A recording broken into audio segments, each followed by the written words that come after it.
Hi అండి, welcome back to our channel aura natural vlogs. ఈ వీడియోలో అయితే చాలా యూస్ఫుల్ అండ్ అమేజింగ్ టిప్స్ అయితే ఉన్నాయి. వీడియోని అయితే ఎక్కడెక్కడ స్కిప్ చేయకండి. చూసిన ప్రతి ఒక్కరు కూడా ఒక చిన్న లైక్ చేసి ఛానల్ అయితే సబ్స్క్రైబ్ చేయడం మర్చిపోకండి. ఎవరైనా సరే ఫస్ట్ టైం మన ఛానల్ని చూస్తున్నట్లయితే ఒక్కసారి ఛానల్కి వెళ్ళి అయితే చెక్ చేయండి. మీకు నచ్చిన కంటెంట్ ఉంది, యూజ్ అయ్యే టిప్స్ ఉన్నాయనుకుంటే రెగ్యులర్గా ఛానల్ అయితే ఫాలో చేస్తూ ఉండండి. యూట్యూబ్లోనే కాదండి, ఇన్స్టాగ్రామ్లో కూడా ఫాలో చేయండి. అక్కడ కూడా మంచి మంచి టిప్స్ అయితే షేర్ చేస్తూ ఉంటాను. నేను షేర్ చేసే ప్రతి టిప్ కూడా నా రియల్ లైఫ్లో వర్క్ అవుతుంది, యూజ్ అవుతుంది, మంచి రిజల్ట్ ఉంది అనుకున్నప్పుడు మీతో షేర్ చేస్తాను. మీరు కూడా తప్పకుండా ట్రై చేయండి. ఫస్ట్ టిప్, ఈ రోజుల్లో ప్రతి ఒక్కరికి అంటే ఆల్మోస్ట్ చాలా మందికి రెగ్యులర్గా బాదం తినే అలవాటు ఉంటుంది. మనం ఏంటంటే ఒకేసారి ఎక్కువ క్వాంటిటీలో తెచ్చి కనుక స్టోర్ చేసుకున్నాము అనుకోండి, అవి తొందరగా పురుగు అనేది పట్టేస్తుంది. డ్రై ఫ్రూట్స్ అనేది చాలా ఎక్కువ కాస్ట్లీ ఉంటాయి కదా, అంత కాస్ట్ పెట్టి తెచ్చి పురుగు పడితే చాలా బాధపడిపోతాము. అలా పురుగు పట్టకుండా ఉండాలి అంటే ఎప్పుడైనా తేమ లేకుండా ఇలా పొడిగా ఉన్న డబ్బాని తీసుకొని అందులో బాదంని వేసి మధ్య మధ్యలో లవంగాలు వేసి గాలి తగలకుండా కనుక మూత పెట్టాము అనుకోండి, మనకి ఎన్ని డేస్ ఉన్నా సరే బాదం కానీ డ్రై ఫ్రూట్స్ కానీ ఏవైనా సరే పురుగు పెట్టకుండా ఫ్రెష్గానే అయితే ఉంటాయి. నెక్స్ట్ టిప్, మనం ఇంట్లో ఎప్పుడైనా పప్పు చేసినప్పుడు ఊరికైనా పొంగుతూ ఉంటుంది, అందులో నుండి వాటర్ అయితే లీక్ అవుతూ ఉంటాయి. పప్పు కూడా సరిగ్గా ఉడకదు కొన్నిసార్లు. సో వాటర్ అనేది లీక్ అవ్వకుండా పప్పు తొందరగా ఉడకాలి అంటే ఈ సింపుల్ టిప్ అయితే ట్రై చేయండి. అందులోనే ఒక స్పూన్ వరకు కుకింగ్ ఆయిల్ వేసి అలాగే స్పూన్ని కూడా అందులోనే వేసి మంచిగా కలిపి మూత పెట్టి మనం ఒక 3 విజిల్స్ కనుక తీసాము అనుకోండి, పప్పు అనేది చాలా మెత్తగా ఉడికిపోతుంది. అందులో నుండి వాటర్ అనేది కూడా లీక్ అవ్వకుండా ఉంటాయి. ఇలా చేయడం వల్ల మనం క్లీన్ చేసే బాధ తప్పుతుంది. పప్పు అనేది అడగంటకుండా మాడిపోకుండా చాలా ఫాస్ట్గా తొందరగానైతే ఉడుకుతుంది. నెక్స్ట్ టిప్, మనం ఎప్పుడైనా సరే ఆలు ఫ్రై చేసుకోవడానికి కానీ కర్రీ చేసుకోవడానికి కానీ ఇలా కేజీ హాఫ్ కేజీ క్వాంటిటీ ఆలుగడ్డలు అయితే తెచ్చుకుంటూ ఉంటాం కదా. తెచ్చుకున్నప్పుడు అవి పాడవకుండా కుళ్ళిపోకుండా మెత్తబడకుండా ఉండాలి అంటే ఇలా గాలి తగిలే బుట్టలో వేసుకొని మధ్య మధ్యలో 2-3 వెల్లుల్లి రెబ్బలు కనుక వేసుకున్నాము అనుకోండి, ఎన్ని డేస్ అయినా సరే మెత్తబడకుండా ఉంటాయి, మొలకలు రాకుండా ఉంటాయి, టేస్ట్ అయితే మారకుండా ఉంటాయి. ఎప్పుడైనా సరే ఆలుగడ్డల్ని ఫ్రిడ్జ్లో మాత్రం పెట్టొద్దు, ఫ్రిడ్జ్లో పెడితే పాయిజన్ అయ్యే ఛాన్సెస్ ఎక్కువగా ఉంటాయి కాబట్టి. నెక్స్ట్ టిప్, ఈ రోజుల్లో గోల్డ్ రేట్ అనేది చాలా ఎక్కువగా ఉంది. అలాంటప్పుడు మనం కానీ పిల్లలు కానీ గోల్డ్ చైన్స్ వేసుకోవాలి అంటేనే భయపడిపోతాం, ఎందుకంటే మిస్ అయ్యి ఎక్కడైనా పడిపోతుంది అని. మెయిన్గా పిల్లలకి పెట్టేటప్పుడు అయితే మరీ ఎక్కువగా భయపడిపోతూ ఉంటాం కదా. సో అలా మనం భయపడాల్సిన పని లేకుండా పిల్లలు కానీ మనం కానీ పెట్టుకోవడానికి ముందు ఇలా వెనక సైడ్ హుక్ ఉంటుంది కదా, ఆ హుక్కి మనకి ఆర్టిఫిషియల్ ఇయర్ రింగ్స్కి ఇలా బ్యాక్ సైడ్ దిమ్మలు అనేది వస్తూ ఉంటాయి కదా ప్లాస్టిక్వి, అది పెట్టి గట్టిగా కనుక ప్రెస్ చేసాము అనుకోండి, మనకి హుక్ అనేది ఊడిపోకుండా ఉంటుంది, చాలా గట్టిగా ఉంటుంది. దీనివల్ల మనం కానీ పిల్లలు కానీ వేసుకునే ఎలాంటి టెన్షన్ పడాల్సిన అవసరం అయితే ఉండదు. నెక్స్ట్ టిప్, ఇలాంటి స్టీల్ వాటర్ బాటిల్స్ క్లీన్ చేయాలి అంటే కంపల్సరీ బ్రష్ అయితే ఉండాలి. ఒకవేళ మన దగ్గర కనుక బ్రష్ అవైలబుల్గా లేదు అనుకోండి, సింపుల్గా ఇలా మనకి వుడెన్ స్టిక్స్ ఉంటాయి కదా, వుడెన్ స్టిక్కి ఒక ఫ్రెష్గా ఉండే ఒక స్క్రబ్బర్ని అయితే తీసుకోవాలి. ఇలా గ్రీన్ స్క్రబ్ అనేది కొంచెం గరుకుగా ఉంటుంది కాబట్టి డస్ట్ చెత్త అనేది ఈజీగా పోతుంది. వీడియోలో చూపించినట్టుగా స్టిక్ ఎడ్జ్కి దీన్ని ఫిక్స్ చేసేసి ఒక రబ్బర్ అయితే వేసుకోవాలి. తర్వాత డైరెక్ట్గా దీన్ని బాటిల్లో పెట్టేసి బ్రష్ లాగానైతే వాడుకోవచ్చు. మనము ఒకవేళ బ్రష్ అవైలబుల్గా లేదు అనుకున్నప్పుడు ఇంట్లో ఉండే వాటితోనే ఇలా బ్రష్ని అయితే మంచిగా రెడీ చేసుకోవచ్చు. మనం ఇదైతే యూస్ చేసిన స్క్రబ్బర్ని అయితే వాడొద్దండి, ఎందుకంటే దానికి ఆల్రెడీ బ్యాక్టీరియా ఉంటుంది కాబట్టి మనం కొత్తది స్క్రబ్బర్, ఇంతకుముందు వాడిన స్క్రబ్బర్స్ ఏదైతే ఉంటాయి కదా అవి మాత్రమే బాటిల్స్ కడగడానికి వాడుకోండి. Next tip, already summer start అయిపోయింది. సమ్మర్లో పెరుగు అనేది తొందరగా పులుపు అనేది ఎక్కేస్తూ ఉంటుంది. అలా పులుపు రాకుండా ఉండాలి, ఒక 1 వీక్ వరకైనా సరే పెరుగు అనేది టేస్ట్ మారకుండా ఉండాలి అంటే మిగిలిన పెరుగులో ఒక చిన్న కొబ్బరి ముక్కను కనుక పెట్టాము అనుకోండి, మనకి ఎన్ని డేస్ ఉన్నా సరే పెరుగు అయితే టేస్ట్ మారకుండా ఉంటుంది, పుల్లబడకుండా ఉంటుంది. నెక్స్ట్ టిప్, చాలామందికి రెగ్యులర్గా పూజ చేసే అలవాటు ఉంటుంది.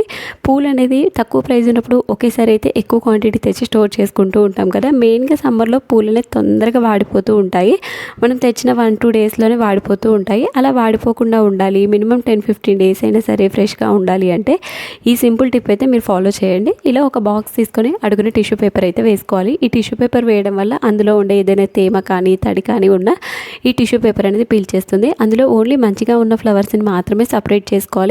కొంచెం వాడిపోయిన రెక్కలు ఊడిపోయిన ఫ్లవర్స్ని తీసుకున్నాము అనుకోండి, రిమైనింగ్ ఫ్లవర్స్ అనేది పాడైపోతాయి. అందుకే మంచిగా ఉన్న ఫ్లవర్స్ని మాత్రమే తీసుకోవాలి.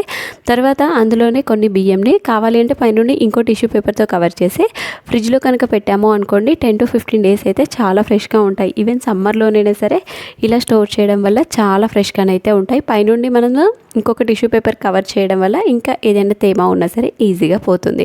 నెక్స్ట్ టిప్, మనందరి ఇళ్ళలో కూడా ఇలాంటి యూజ్ అండ్ త్రో బాక్సెస్ అయితే వస్తూ ఉంటాయి. చాక్లెట్ చాక్లెట్స్ కానీ కేక్స్ కానీ కొనుక్కున్నప్పుడు వాటిని మనం వేస్ట్ అని పడేస్తూ ఉంటాము. పడేయాల్సిన అవసరం లేకుండా వాటిని అయితే 2 విధాలుగా మంచిగా రీయూజ్ చేసుకోవచ్చు. మనము ఎక్కడికైనా జర్నీ చేసేటప్పుడు చిన్నపిల్లలు ఉన్నారు అనుకోండి, కంపల్సరీ వాళ్ళ సిరప్స్ అయితే క్యారీ చేస్తూ ఉంటాము. హ్యాండ్ బ్యాగ్లో కానీ లగేజ్ బ్యాగ్లో కానీ వేసాము అనుకోండి, అవి లీక్ అవుతున్నాయి టెన్షన్ ఉంటుంది. బట్టలు కూడా కొన్నిసార్లు పాడైపోతూ ఉంటాయి. అలా చేయాల్సిన అవసరం లేకుండా ఇలాంటి బాక్స్లో వేసి హ్యాండ్ బ్యాగ్లో కనుక పెట్టుకున్నాము అనుకోండి, అవి కదలకుండా స్టిఫ్గా ఉంటాయి. మనకి కూడా చాలా ఈజీగా దొరుకుతాయి. ఈజీగా క్యారీ చేసుకోవచ్చు, ఈజీగా కూడా తీసుకోవచ్చు. నెక్స్ట్ టిప్, ఇడ్లీ పిండి కానీ దోశ పిండి కానీ సమ్మర్లో తొందరగా పులిసిపోతూ ఉంటుంది. నార్మల్గా వింటర్లో మనం ఎంత పులవాలి అనుకున్నా కూడా పిండి అయితే పులవదు.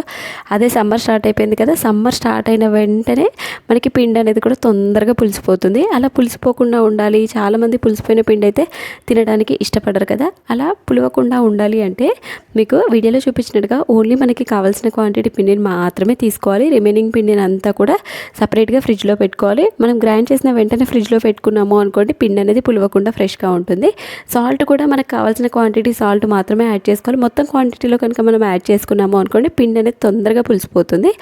ఇలా కొంచెం కొంచెం సైడ్కి తీసుకొని యాడ్ చేసుకోవాలి. అలాగే అందులో ఒక 2 తమలపాకులు కనుక పెట్టాము అనుకోండి, మనకి 1 వీక్ వరకు ఉన్నా సరే పిండి అయితే పులవకుండా ఫ్రెష్గానైతే ఉంటుంది. నెక్స్ట్ టిప్, మనం బౌల్స్ క్లీన్ చేయడానికి ఇలాంటి విమ్ సోప్స్ అయితే వాడుతూ ఉంటాము. విమ్ సోప్ని ఏంటి అంటే డైరెక్ట్గా ఇలా బాక్స్లో వేసాము అనుకోండి, అడుగున హోల్స్ అనేది లేకపోవడం వల్ల మనము బాక్స్లో వేయడం వల్ల వాటర్ అనేది పోకుండా సోప్ అనేది తొందరగా నానిపోతుంది. ఎందుకంటే అక్కడ వాటర్ పోవడానికి స్పేస్ లేదు, వాటర్ అంతా అందులోనే స్టోర్ అయిపోయి మనకి 1 వీక్ 10 డేస్ రావాల్సిన సోప్ కాస్త 2 డేస్లోనే నానిపోతుంది. మెయిన్గా విమ్ సోప్ అనేది వాటర్ పడ్డ వెంటనే నానిపోతుంది, మనం వెంటనే రిమూవ్ చేయకపోతే. ఇలా సింపుల్గా ఒక 2 వాటర్ బాటిల్ క్యాప్స్ తీసుకొని అడుగున పెట్టేసి దానిపైన కనుక సోప్ పెట్టాము అనుకోండి, మనకి సోప్ అయితే నానిపోకుండా ఉంటుంది. ఒకవేళ వాటర్ ఏదైనా పడ్డా సరే కిందికి వెళ్ళిపోతాయి. మనం వంపేసి పక్కన పెట్టుకున్నాము అనుకోండి, సోప్ అనేది అయితే ఎక్కువ రోజులు వస్తుంది. నెక్స్ట్ టిప్, చాలామంది పూజ చేసిన తర్వాత గుమ్మం దగ్గర ఇలా పూలను అయితే పెడుతూ ఉంటారు. ఇలా మనకి ఒక ప్లేట్లో కానీ లేదు అంటే ఇలాంటి ఒక బౌల్ తీసుకొని పూలను అయితే పెడుతూ ఉంటారు. సమ్మర్లో పూలు అనేది తొందరగా వాడిపోతాయి. అలా వాడిపోకుండా ఉండాలి, అలాగే పెట్టిన దగ్గర నుండి మనకి మంచి స్మెల్ రావాలి, ఒక 2-3 డేస్ వరకైనా సరే ఫ్రెష్గా ఉండాలి అంటే మనం అందులో పోసే వాటర్ అనేది మెయిన్గా మనం తాగే వాటర్, డ్రింకింగ్ వాటర్ ఉంటాయి కదా, ఆ వాటర్ని మాత్రమే వేసుకోవాలి. డ్రింకింగ్ వాటర్ వేయడం వల్ల పూలు అనేది ఎక్కువ రోజులు ఫ్రెష్గా ఉంటాయి. ట్యాప్ వాటర్ వేయడం వల్ల అందులో మనకి ఏంటి అంటే సాల్ట్ కంటెంట్ ఎక్కువగా ఉండి తొందరగా పాడైపోతాయి. సో ఇలా డ్రింకింగ్ వాటర్ వేసుకొని అందులో మంచి స్మెల్ రావడానికి జవాదు పౌడర్ వేసుకొని తర్వాత ఈ పూలన్నిటిని అందులో పెట్టేసి గుమ్మం దగ్గర కనుక పెట్టాము అనుకోండి, మనకి 2-3 డేస్ ఉన్నా సరే పూలు అయితే వాడిపోకుండా ఉంటాయి. అందులో నుండి కూడా చాలా మంచి స్మెల్ అయితే వస్తుంది. నెక్స్ట్ టిప్, మనం తినే ప్రతి కర్రీలో కూడా అల్లం వెల్లుల్లి పేస్ట్ అయితే కామన్గా వాడతాము. చాలామంది ఒకేసారి చేసి పెట్టుకుంటూ ఉంటారు. కొంతమంది అయితే ఇన్స్టెంట్గా చేసి వేసుకుంటారు, ఎందుకంటే ఆ ఘాటు స్మెల్ ఫ్లేవర్ అనేది పోకుండా ఉండడానికి. ఇన్స్టెంట్గా చేసుకోవాలి అంటే కంపల్సరీ చిన్న రోల్ అయితే ఉండాలి దంచుకోవడానికి. అలా రోల్ లేదు అనుకునే వాళ్ళకి, పెద్ద ప్రాసెస్ అనుకునే వాళ్ళకి సింపుల్గా ఇలానైతే ట్రై చేయండి. ఇలా అల్లం వెల్లుల్లి పొట్టు తీసుకొని మంచిగా వాష్ చేసి పక్కన పెట్టుకోవాలి. తర్వాత ఇలా మనం తురుముకున్నాము అనుకోండి, సింపుల్గా అల్లం వెల్లుల్లి పేస్ట్ అయితే రెడీ అయిపోతుంది. మనం రోకలతో పని లేకుండా, మనం దంచాల్సిన పని లేకుండా సింపుల్గా ఇలా తురుముకున్నాము అనుకోండి, అల్లం వెల్లుల్లి పేస్ట్ అయితే రెడీ అయిపోతుంది. మనం మిక్సీలో వేసుకున్నప్పుడు ఎంత మంచిగానైతే పడుతుందో సేమ్ అంతే మంచిగా అల్లం వెల్లుల్లి పేస్ట్ అయితే రెడీ అయిపోతుంది. ఇలా ఇన్స్టెంట్గా రెడీ చేసుకోవడం, కర్రీస్ చేసుకోవడం బెనిఫిట్ ఏంటి అంటే ఆ టేస్ట్ ఫ్లేవర్ అనేది పోకుండా ఉంటుంది. ఆ ఘాట్ అనేది కూడా అలానే ఉండడం వల్ల కర్రీ అనేది టేస్ట్ అనేది చాలా బాగుంటుంది. నెక్స్ట్ టైం మీరు తప్పకుండా ట్రై చేయండి. నెక్స్ట్ టిప్, ప్రతి ఒక్కరి ఇంట్లో కూడా గ్యాస్ సిలిండర్ అయితే వాడుతూ ఉంటాము. గ్యాస్ సిలిండర్ మనం ఫ్లోర్ పైన డైరెక్ట్గా పెట్టడం వల్ల ఆ తుప్పు మరకలు అనేది పడి మనం ఎంత వాష్ చేసినా ఎంత క్లీన్ చేసినా ఆ ప్లేస్లోనైతే మరకలు అయితే పోవు. సో అసలు మరకలే పడకుండా ఉండాలి అంటే వీడియోలో చూపించినట్టుగా మనం గ్యాస్ సిలిండర్ పెట్టడానికి ముందు మనం యూస్ చేసే బాత్ సోప్ ఏదైతే ఉంటుంది కదా, ఆ సోప్ని ఇలా అడుగు బాగానే అప్లై చేసి కనుక పెట్టాము అనుకోండి, మనకి ఎక్కడ పెట్టినా సరే మరకలు అయితే ఉంటాయి. ఇలా మరకలు పడడం వల్ల కొన్నిసార్లు బొద్దింకలు, పురుగులు కూడా తిరుగుతూ ఉంటాయి. సో అసలు ఇలా సోప్ అప్లై చేసి పెట్టడం వల్ల మరకలే పడకుండా ఉంటాయి. పెట్టిన ప్లేస్లో కూడా చాలా నీట్గానైతే ఉంటుంది. నెక్స్ట్ టిప్, ఆల్రెడీ సమ్మర్ అయితే స్టార్ట్ అయిపోయింది. అందరూ కూడా కూల్ వాటర్ తాగడానికి అయితే ఇష్టపడతారు. ఎప్పుడైనా సరే ఫ్రిడ్జ్ వాటర్ అయితే అస్సలు తాగకండి. తాగినప్పుడు బాగుంటాయి, కొన్ని రోజుల తర్వాత చాలా సైడ్ ఎఫెక్ట్స్ అయితే ఉంటాయి. చాలామంది కుండలనే వాడుతూ ఉంటారు. మట్టి కుండ కొత్త తెచ్చుకున్నా సరే, పాత మట్టి కుండనైనా సరే మనం కొత్తగా తెచ్చుకున్నప్పుడు అనుకోండి మట్టి వాసన అయితే ఎక్కువగా వస్తుంది. ఆ మట్టి వాసన పోవాలి అంటే, ఆ ఏం స్మెల్ రాకుండా ఉండాలి అంటే ఇలా టబ్లో వాటర్ వేసి అందులో 1 గంట వరకు సాల్ట్ అనేది వేసుకోవాలి. దొడ్డుప్పు, రా సాల్ట్ ఉంటుంది కదా, అది వేసుకొని ఈ కుండను మునిగే వరకు అందులోనే ఒక రోజు 24 అవర్స్ అయితే కుండను కుండను మొత్తం నాననివ్వాలి. ఈ కుండ అనేది బాగా నాని వాటర్ అనేది పీల్ చేయడం వల్ల మట్టి వాసన అయితే పోతుంది. అలాగే వాటర్ అనేది కూడా చాలా మంచిగా చల్లబడతాయి. మనకి ఫ్రిడ్జ్ వాటర్తో అవసరమే లేకుండా మంచిగానైతే చల్లబడతాయి. ఎప్పుడైనా సరే వాటర్ని పోసుకున్న తర్వాత ఇలా గాలి తగిలే ప్లేస్లో విండోకి దగ్గర కనుక పెట్టుకున్నాము అనుకోండి, వాటర్ అనేది చాలా మంచిగా కూల్ అవుతాయి, న్యాచురల్గా కూల్నెస్ అయితే ఇస్తాయి. ఐ హోప్ టిప్స్ అన్నీ కూడా నచ్చాయని అనుకుంటున్నాను.